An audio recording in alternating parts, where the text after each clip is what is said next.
原嚟仲有好多人都唔知，黃皮係非常難得嘅正氣果，因為佢全身都係寶，用嚟煲湯飲呢，喉嚨不知幾舒服啊！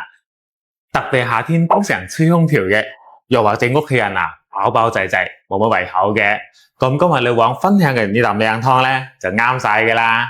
首先我哋準備4兩嘅黃皮，加返匙羹鹽同埋啲清水浸返嘅10分鐘，咁樣可以劈走表面嘅邋遢嘢同埋濃藥殘留啦。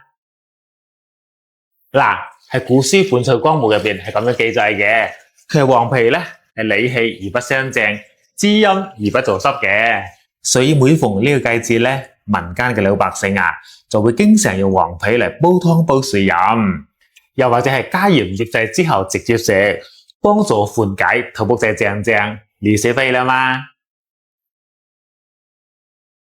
跟住洗乾淨之後咧，我哋將黃皮十字剪開，擠出啲果核備用。咁樣啖湯煲起身咧，就唔會有苦澀味嘅啦。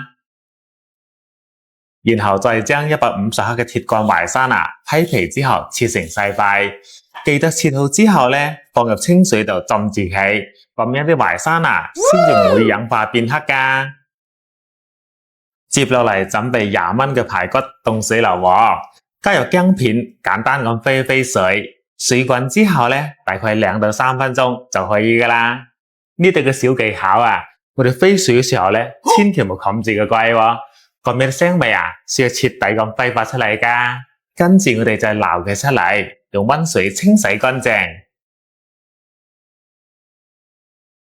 各位姊妹，老王每日都喺度分享緊食養小技巧。如果你手機啱好仲有電嘅話，不如幫老王點返個免費嘅小紅心關注支持下咧。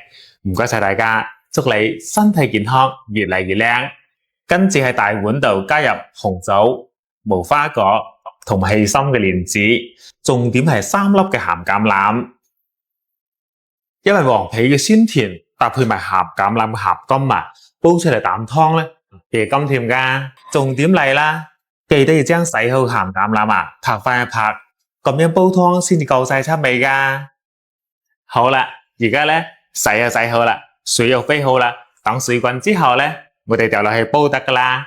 我哋先將啲排骨放埋落去，再將啲材料同埋黃皮倒翻落去，然後俾多3片嘅薑片，大火煲滾之後咧，轉細火煲佢半粒鐘，咁就飲得噶啦。哎呀，真係搞個大烏龍啦！浸緊嘅淮山啊，爭啲唔記放落去添。時間到啦，大家睇睇，哇，煲到出晒味啦！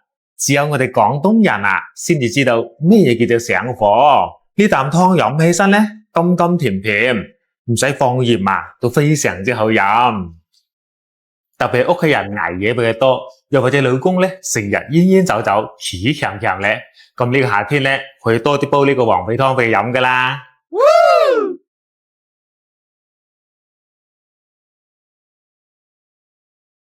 哇，真係濕水棉花，冇得彈，正啊！嗱，各位姊妹，快啲嗱臨收藏起身，報俾屋企人嘆下啦。